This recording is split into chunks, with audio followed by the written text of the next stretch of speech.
Hello friends, कैसे हैं आप सब। स्वागत है आपका अपने एसपी एजुकेशन पॉइंट चैनल में। फ्रेंड्स, आज हम 11 और 12 जून के महत्वपूर्ण करंट अफेयर्स लेकर आए हैं जो आपके एग्ज़ाम्स की दृष्टि से काफ़ी इम्पोर्टेंट हैं। तो सेशन स्टार्ट करें इससे पहले आपके लिए मोटिवेशनल कोट जो आपको काफ़ी ऊर्जावान बनाएगा। वैसे तो मेरी कोई ख़ास वजह नहीं है कामयाब होने की। क्या? वैसे तो मेरी कोई ख़ास वजह नहीं है कामयाब होने की, बस दिल में एक जिद लिए बैठे हैं तकदीर को उसकी औकात याद दिलाने की। तो फ्रेंड्स, काफ़ी अच्छा मोटिवेशनल कोड है। इसी के साथ अपना सेशन स्टार्ट करेंगे। फ्रेंड्स, किसी टेक्निकल कारण से जो है 11 जून के करंट अफेयर्स नहीं आ पाए थे, जिसको इस वीडियो में एक साथ कवर कर लिया गया है। इसलिए इसमें 11 और 12 जून के जो है करंट अफेयर्स एक साथ लाए गए हैं। तो सेशन स्टार्ट करते हैं, ठीक है। तो फ्रेंड्स, पहला ही क्वेश्चन और इम्पॉर्टेंट क्वेश्चन है कि निम्न में से किस देश ने बिटकॉइन को कानूनी मान्यता देने वाला दुनिया का पहला देश बन गया। बिटकॉइन एक प्रकार की क्रिप्टो करेंसी है फ्रेंड्स, जो वर्चुअल होती है। वर्चुअल यानी आप उसको छू नहीं सकते हैं, वह केवल कंप्यूटर में होगी। उसको बोलते हैं वर्चुअल मुद्रा, या उसी को बिटकॉइन। जो पहला बिटकॉइन इसका जो निर्माण किया था वह किसने किया था? Satoshi Nakamoto. किसने? Satoshi Nakamoto. ये कहाँ के हैं इसकी जानकारी अभी तक कोई किसी को भी नहीं है। बस ये मालूम है कि सातोशी नाकामोटो ने बिटकॉइन यानी क्रिप्टो करेंसी का निर्माण कर दिया था। उनके जन्मदाता इसी को माना जाता है बिटकॉइन का। तो ऐसा कौन सा देश है जिसने कि बिटकॉइन को मान्यता दे दी है? तो ऐसा करने वाला पहला देश है कौन सा? El Salvador. कौन है? अल सल्वाडोर ने ऐसी मान्यता क्रिप्टो करेंसी को मान्यता दे दी है, ठीक है। इसके बारे में डिटेल देख लेते हैं कि El Salvador crypto currency bitcoin को कानूनी मान्यता देने वाला दुनिया का पहला देश बन गया। अब तक किसी भी देश ने इसे अपनी वैध करेंसी घोषित नहीं किया। अल सल्वाडोर अभी आधिकारिक रूप से देश बन गया है जहाँ पर बिटकॉइन को किसी भी सौदे के लिए कानूनी तौर पर मान्यता मिल चुकी है, यानी ये पहला देश बन गया है, ठीक है।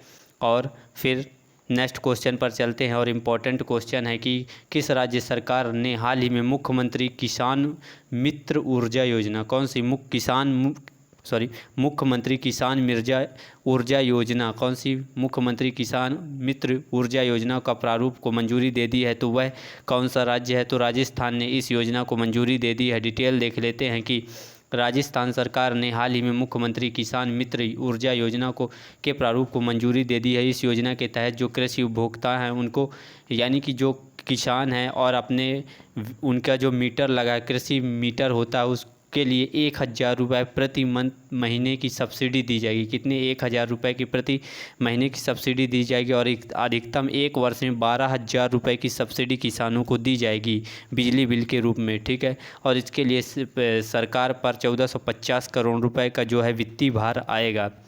तो जो किसानों के लिए काफ़ी अच्छी योजना है कि इनको प्रति माह बिल पर 1,000 रुपये का अनुदान दिया जाएगा। यदि किसी भी किसान का बिल 1,000 रुपये से कम आता है तो शेष राशि को उसके बैंक अकाउंट में ट्रांसफ़र कर दिया जाएगा, ताकि बिजली को बचाने के लिए किसान जो है प्रोत्साहित हों, ठीक। नेक्स्ट क्वेश्चन पर चलते हैं और काफ़ी इम्पोर्टेंट, आज का काफ़ी इम्पोर्टेंट आईएमपी क्वेश्चन होगा कि देहिंग पटकाई किस राज्य का 7वां राष्ट्रीय उद्यान बन गया है? तो वह राज्य कौन सा है फ्रेंड्स? वह राज्य है असम। कौन सा है? असम राज्य का 7वां राष्ट्रीय उद्यान बन गया है। डिटेल देख लेते हैं कि असम सरकार ने अपनी कैबिनेट बैठक में दिहांग पटकाई वन्य जीव अभ्यारण्य को 7वां राष्ट्रीय उद्यान घोषित कर दिया है। इसे वर्षा वन, किस नाम से? वर्षा वन के नाम से भी जाना जाता है और इसमें वनस्पति और जीवों की विविधता पाई जाती है।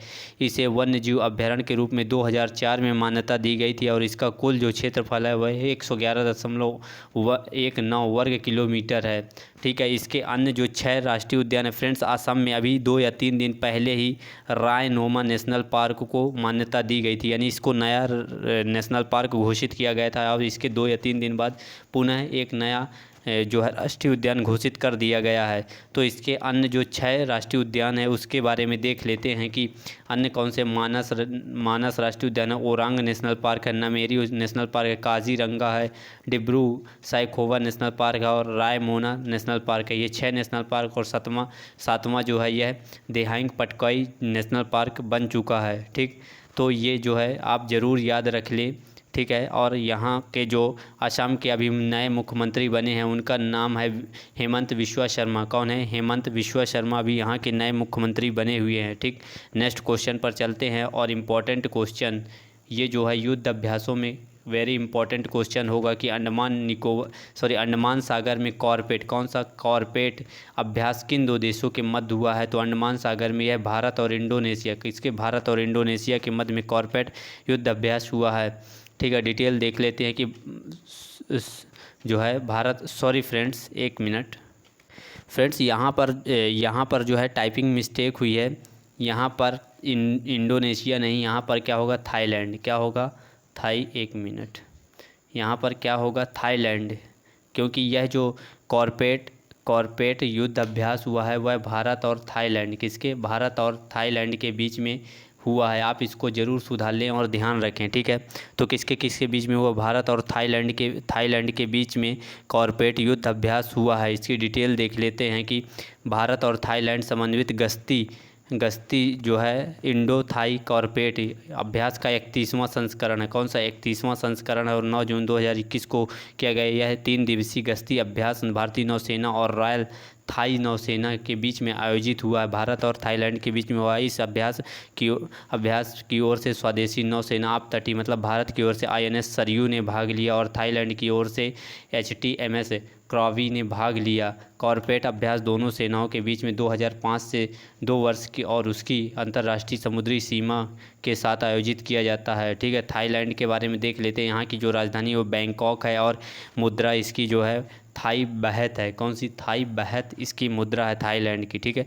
नेक्स्ट क्वेश्चन पर चलते हैं और अगला क्वेश्चन इंपॉर्टेंट फ्रेंड्स, ये क्वेश्चन काफ़ी इंपॉर्टेंट है कि QS वर्ल्ड यूनिवर्सिटी रैंकिंग 2022 में शीर्ष स्थान पर कौन सा संस्थान है? तो वह है मैसाचुसेट्स इंस्टीट्यूट ऑफ टेक्नोलॉजी। कौन सा? मैसाचुसेट्स इंस्टीट्यूट ऑफ टेक्नोलॉजी इसका जो शीर्ष स्थान पर बना हुआ है। डिटेल देख लेते हैं कि लंदन स्थित कॉकेरली साइंसमेंट ने QS वर्ल्ड यूनिवर्सिटी रैंकिंग 2022 जारी कर दी है। इसमें Massachusetts institute of technology MIT ने लगातार 10वें साल रैंकिंग में टॉप किया। और QS भारत के बारे में यहाँ पर डिटेल देख लेते हैं कि QS वर्ल्ड यूनिवर्सिटी रैंकिंग 2022 में 8 भारतीय विश्वविद्यालयों को सर्वश्रेष्ठ 400 वैश्विक विद्यालयों में जगह बनाई है। और इसमें से जो 3 विश्वविद्यालय हैं कौन कौन से? भारतीय प्रौद्योगिकी संस्थान यानी कि IIT बॉम्बे 177वें स्थान पर, IIT दिल्ली 185वें स्थान पर और IISc बेंगलोर 186वें शीर्ष 200 यूनिवर्सिटियों में शामिल हैं, 3 भारत की, ठीक है। और इसमें से इम्पोर्टेंट ये है कि भारतीय विज्ञान संस्थान IISc बेंगलुरु ने दुनिया के शीर्ष अनुसंधान विश्वविद्यालय के रूप में चुना गया। यानी कि जो रिसर्च के मामले में है IISc यानी भारतीय विज्ञान संस्थान बेंगलुरु ने टॉप किया पूरी दुनिया में, रिसर्च के मामले में इसने टॉप किया है। और जो संकेतक के रूप में इसको जो है 100 में से 100 स्कोर प्राप्त हुआ है, ठीक है। जो भारतीय विज्ञान संस्थान इसरो है, लेकिन इसकी जो रैंकिंग है वो ओवरऑल 186 है। लेकिन अगर रिसर्च के मामले में पूरी दुनिया में इसने टॉप कर दिया और इसको जो स्कोर मिला है रिसर्च के मामले में वो है 100 में 100 स्कोर प्राप्त हुआ है, जो अनुसंधान को प्रभाव को मापता है। और यह पहला ही मौका जब भारतीय संस्थान ने शोध या किसी अन्य पैरामीटर में 100 अंक हासिल किए हैं, यानी कि ये पहला ही मौका है। तो फ्रेंड्स, इस जो पूरा सेशन ये वाला क्वेश्चन है, इसमें ये क्वेश्चन काफ़ी इम्पोर्टेंट बनता है कि रिसर्च के मामले में दुनिया का टॉप संस्थान कौन सा है? तो वह है भारतीय विज्ञान संस्थान बेंगलुरु। ये क्वेश्चन आप ज़रूर याद रखें, ठीक। नेक्स्ट क्वेश्चन पर चलते हैं कि इलाहाबाद हाई कोर्ट के नए चीफ जस्टिस के रूप में किसे नियुक्त किया गया है? तो वह हैं जस्टिस संजय यादव। कौन है? जस्टिस संजय यादव को नियुक्त किया गया है। डिटेल देख लेते हैं कि राष्ट्रपति रामनाथ कोविंद ने इलाहाबाद हाई कोर्ट के कार्यवाहक, अभी इससे पहले ये कार्यवाहक न्यायमूर्ति थे, ठीक है, को मुख्य न्यायाधीश के रूप में नियुक्त कर दिया। यह नियुक्ति शपथ ग्रहण एवं कार्यभार संभालने की तिथि से प्रभावी होगा। और केंद्र सरकार ने इलाहाबाद हाई कोर्ट के वरिष्ठतम जज जस्टिस संजय यादव को 14 अप्रैल को कार्यवाहक मुख्य न्यायाधीश के रूप में वहां पर नियुक्त कर दिया था। अब उनको परमानेंट नियुक्ति मिल गई है।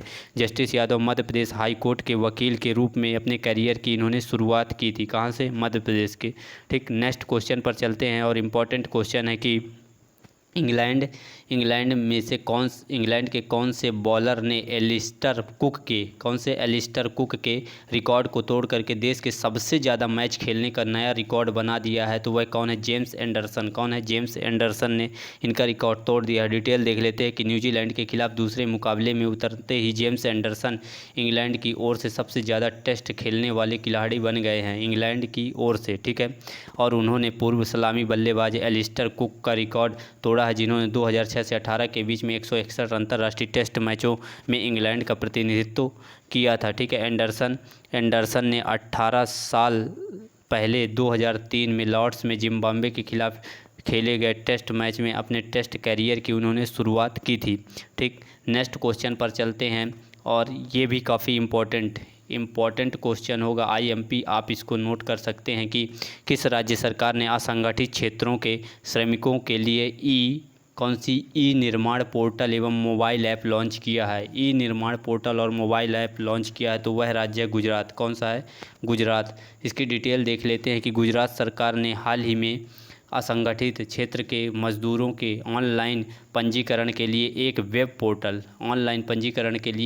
पोर्टल एवं मोबाइल ऐप लॉन्च कर दिया है, ताकि लोगों के कल्याण और योजनाओं का लाभ उठाने की खातिर स्मार्ट कार्ड प्रदान किए जाएंगे। क्या? एक स्मार्ट कार्ड बनाया जाएगा और उनको दिए जाएंगे। गुजरात के मुख्यमंत्री विजय रूपानी ने ई निर्माण पोर्टल उसका मोबाइल ऐप भी पेश कर दिया और राज्य में असंगठित क्षेत्र के लगभग 9.2 लाख मजदूर पहले ही पंजीकरण कराया जा चुका है और उन्हें यू विन कार्ड, कौन सा? ये कार्ड आप ज़रूर ध्यान रखें किससे संबंधित है? असंगठित क्षेत्रों के मजदूरों से संबंधित है। यू विन कार्ड्स इनको दिए जा रहे हैं, ठीक है, you win cards. Next question पर चलते हैं और नेक्स्ट क्वेश्चन है कि विश्व बैंक ने भारत की अर्थव्यवस्था को 2022 में कितने प्रतिशत की दर से बढ़ने का अनुमान लगाया? फ्रेंड्स, ये क्वेश्चन इसलिए इम्पोर्टेंट है क्योंकि ये जो रिपोर्ट्स आई है ये विश्व बैंक की है। किसकी है? विश्व बैंक की है। इसलिए इम्पोर्टेंट है कि 2022 में भारत की जो वृद्धि दर होगी वह कितने परसेंट से आगे बढ़ेगी? तो वह है 7.5%, 7.5% की, ठीक है। डिटेल है कि विश्व बैंक ने भारतीय अर्थव्यवस्था को 2021 में 8.3%, जबकि 2022 में 7.5% की दर से बढ़ने का अनुमान लगाया है और विश्व में कहा है कि कोविड-19 महामारी की अब तक की सबसे खतरनाक दूसरी लहर से आर्थिक पुनरुद्धार को नुकसान पहुंचा है, ठीक है। नेक्स्ट क्वेश्चन पर चलते हैं और नेक्स्ट क्वेश्चन भी इम्पोर्टेंट होगा। नियुक्तियों में ये इम्पोर्टेंट क्वेश्चन है कि RBI ने चंद्रशेखर घोष को 3 साल की अवधि के लिए किस बैंक का MD और CEO के रूप में फिर से नियुक्त करने की मंजूरी दे दी है? तो वह चंद्रशेखर घोष को बंधन बैंक का MD और CEO नियुक्त किया गया है। डिटेल देख लेते हैं कि भारतीय रिजर्व बैंक ने चंद्रशेखर घोष को 3 साल की अवधि के लिए बंधन बैंक के MD और CEO के रूप में फिर से नियुक्त करने की मंजूरी दे दी है और बंधन बैंक भारत की एक बैंकिंग एवं वित्तीय सेवा कंपनी है जिसका मुख्यालय कोलकाता में है। ये ज़रूर आप इसका मुख्यालय याद रखें क्योंकि मैक्सिमम जो बैंक है उनका मुख्यालय मुंबई में है, लेकिन बंधन बैंक का जो मुख्यालय है वो कोलकाता में है। और एक सिडबी बैंक है, कौन सा? सिडबी बैंक का भी जो मुख्यालय है वह लखनऊ में है। इसलिए जो अलग हैं आप उनको ज़रूर याद रख लें, ठीक है। घोष जो भारत के माइक्रो फाइनेंस के सबसे प्रमुख समर्थकों में से रहे हैं, उन्हें 2001 में एक गैर लाभकारी उद्यम के रूप में बंधन बैंक की स्थापना की थी और जो सतत आजीविका के माध्यम से वित्तीय समावेशन और महिला सशक्तिकरण के लिए इन्होंने बैंक को खड़ा कर दिया था। और इन्होंने सेना के लिए सौर सैलरी अकाउंट, कौन सा? इन्होंने सेना के लिए सौर सैलरी अकाउंट जो है ओपन किया है। सौर सैलरी अकाउंट की व्यवस्था भी बंधन बैंक ने ही की है, ठीक है, सेना के लिए। नेक्स्ट क्वेश्चन पर चलते हैं कि अमेरिका के राष्ट्रपति जो बाइडन ने महामारी से जल्द समाप्त करने के लिए दुनिया भर के सबसे गरीब देशों को फाइजर, कौन सी? फाइजर कोविड-19 वैक्सीन को कितने मिलियन खुराक दान करने की घोषणा कर दी है? तो वह 500 मिलियन खुराक जो है जो बाइडन द्वारा फाइजर वैक्सीन कोविड-19 की वैक्सीन है उसको दान किया जाएगा। डिटेल देख लेते हैं कि अमेरिका के राष्ट्रपति जो बाइडन ने महामारी को जल्द से जल्द समाप्त करने की दुनिया भर के सबसे गरीब देशों को फाइजर कोविड-19 की 500 मिलियन खुराक दान देने की घोषणा कर दी है और अमेरिका ने 2021 के अंत तक 200 मिलियन खुराक और 2022 की पहली छमाही में 300 मिलियन खुराक वितरित करने का लक्ष्य रखा है। अमेरिका ने वैश्विक कोवैक्स गठबंधन के तहत 92 निम्न आय वाले देशों अफ्रीकी संघ को वितरित करने के लिए 500 मिलियन फाइजर खुराक खरीदने और दान करने के लिए प्रतिबद्धता जाहिर की है। फ्रेंड्स, आप ये एक क्वेश्चन का आंसर ज़रूर कमेंट बॉक्स में बताएं कि भारत का पहला राज्य कौन सा है जो कोवैक्स गठबंधन में शामिल हुआ। ये जो कोवैक्स गठबंधन है, भारत का एकमात्र राज्य जिसने इस गठबंधन में जो है इसमें शामिल हुआ है, कोवैक्स गठबंधन में। तो आप इसका जो है आंसर कमेंट बॉक्स में ज़रूर बताएं। ठीक, नेक्स्ट क्वेश्चन पर चलते हैं कि हाल ही में किस देश ने विदेशी प्रतिबंधों के खिलाफ एक नया कानून पारित कर दिया है। विदेशी प्रतिबंधों के खिलाफ तो वह है चीन। कौन है? चीन ने इसको पारित कर दिया। डिटेल देख लेते हैं कि चीन ने विदेशी प्रतिबंधों के खिलाफ एक नया कानून पारित कर दिया। इस कानून के साथ चीन व्यापार और मानवाधिकारों पर बढ़ते अमेरिकी और यूरोपीय संघ के दबाव के खिलाफ अपने बचाव करना चाहता है। चीन ने अमेरिका पर चीनी फर्मों को दबाने का आरोप लगाया है और जवाबी कार्रवाई की परोक्ष धमकी देने के बाद यह कानून पारित किया गया है। चीन लंबे समय से व्यापार पर प्रतिबंधों के माध्यम से अमेरिकी कानून के अतिरिक्त क्षेत्राधिकार के बारे में शिकायत कर रहा है, यानी कि जो है चीन ने ऐसा कानून पारित कर दिया है। नेक्स्ट क्वेश्चन पर चलते हैं और ये भी इम्पोर्टेंट जो है योजनाओं में ये इम्पोर्टेंट क्वेश्चन है कि किस राज्य सरकार, ये सरकार है, ठीक है, किस राज्य सरकार ने मुख्यमंत्री शिशु सेवा योजना, कौन सी, मुख्यमंत्री शिशु सेवा योजना को शुरू किया है। तो वह कौन सा राज्य है? तो वह है असम। किसने? असम सरकार ने मुख्यमंत्री शिशु सेवा योजना को लॉन्च किया है। डिटेल देख लेते हैं कि असम के मुख्यमंत्री हिमंत बिस्वा शर्मा ने मुख्यमंत्री शिशु सेवा योजना की शुरू की है और उन लाभार्थियों को वित्तीय सहायता के चेक भी सौंपे हैं जिन्होंने कोविड-19 के कारण अपने माता पिता को खो दिए हैं। उल्लेखनीय है कि योजना के तहत 7,81,200 रुपये प्रत्येक लाभार्थी के नाम सावधि जमा के रूप में बैंक में रखे जाएंगे और 3,500 रुपये की मासिक वित्तीय सहायता जो सावधि जमा से वसूल की जाएगी और लाभार्थी को 24 वर्ष की आयु होने तक दे दी जाएगी। और यहाँ के मुख्यमंत्री कौन है? हिमंत बिस्वा शर्मा। और मुख्य जो है राज्यपाल कौन है? जगदीश मुखी। कौन है? जगदीश मुखी। ठीक, नेक्स्ट क्वेश्चन पर चलते हैं और आज का काफ़ी इम्पोर्टेंट या वेरी वेरी इम्पोर्टेंट, क्या वेरी वेरी इम्पोर्टेंट, क्योंकि ये पहली महिला नियुक्त हुई, इसलिए फुटबॉल एसोसिएशन की पहली महिला अध्यक्ष किसे नियुक्त किया गया है? फ्रेंड्स, फुटबॉल एसोसिएशन की पहली महिला अध्यक्ष के रूप में किसे नियुक्त किया गया है? तो वह कौन है? Davy Hewitt. कौन है? डेवी हेविट को नियुक्त किया गया है। डिटेल देख लेते हैं कि कॉरपोरेट कार्यकारी और पूर्व आरसी प्रमुख डेवी हेविट को फुटबॉल एसोसिएशन ने इंग्लैंड की पहली महिला अध्यक्ष के रूप में इन्हें को नियुक्त कर दिया है। ठीक है, इसी के साथ ही अपने उत्तराधिकार, यानी ये किसकी जगह आई हैं? Greg clerk. किसकी जगह? ग्रेग क्लर्क की जगह आई है और उन पर ग्रेग क्लर्क पर अनुचित टिप्पणी पर उनके बाहर निकलने की अटकलें भी समाप्त हो गई हैं। फुटबॉल एसोसिएशन का जो गठन है वह 1986 में, कब? 1986 में हुआ था और 2018 में इसने 2018 में परसुएट ऑफ प्रोग्रेस पहल की शुरुआत भी की थी और FA इंग्लैंड इसमें स्थित फुटबॉल की गवर्निंग बॉडी है। कौन सी है? गवर्निंग बॉडी है। ठीक, काफ़ी इंपॉर्टेंट क्वेश्चन है, आप ज़रूर याद रखें डेवी हेविट का नाम। नेक्स्ट क्वेश्चन और काफ़ी इम्पोर्टेंट क्वेश्चन और आज के सेशन का अंतिम क्वेश्चन होगा कि फेसबुक ने भारत में किसे शिकायत अधिकारी के रूप में नियुक्त किया है? शिकायत अधिकारी। फ्रेंड्स, जो फरवरी 2021 में भारत सरकार के द्वारा सोशल मीडिया से संबंधित गाइडलाइन आई थी जिसमें कहा गया था कि जिस भी सोशल मीडिया में यूजर कितने 50 लाख से अधिक यूजर हैं उनको भारत में ही एक शिकायत अधिकारी रखना होगा, किंतु और इनको 3 महीने का टाइम दिया गया था। इसके बाद यदि ये नियमों को लागू नहीं करते तो इनके ऊपर कड़ी कार्रवाई की जाएगी और 26 मई 2021 को इन पर कड़ी कार्रवाई की गई और भारत सरकार ने पत्र लिखकर कहा कि आपको फाइनल वार्निंग, आपको जो है शिकायत अधिकारी नियुक्त करना ही पड़ेगा।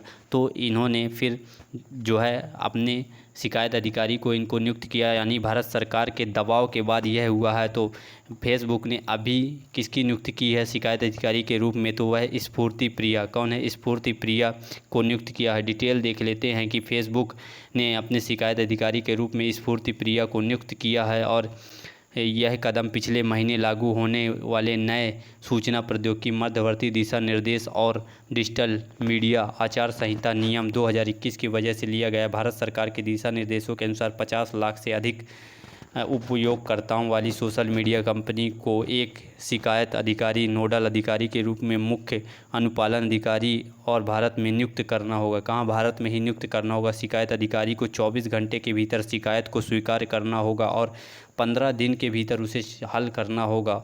अब फेसबुक के बारे में देख लेते हैं। इसके संस्थापक जो हैं वह कौन है? मार्क जुगरबर्ग हैं और इसका जो मुख्यालय है वह कैलिफोर्निया, अमेरिका में। कहाँ?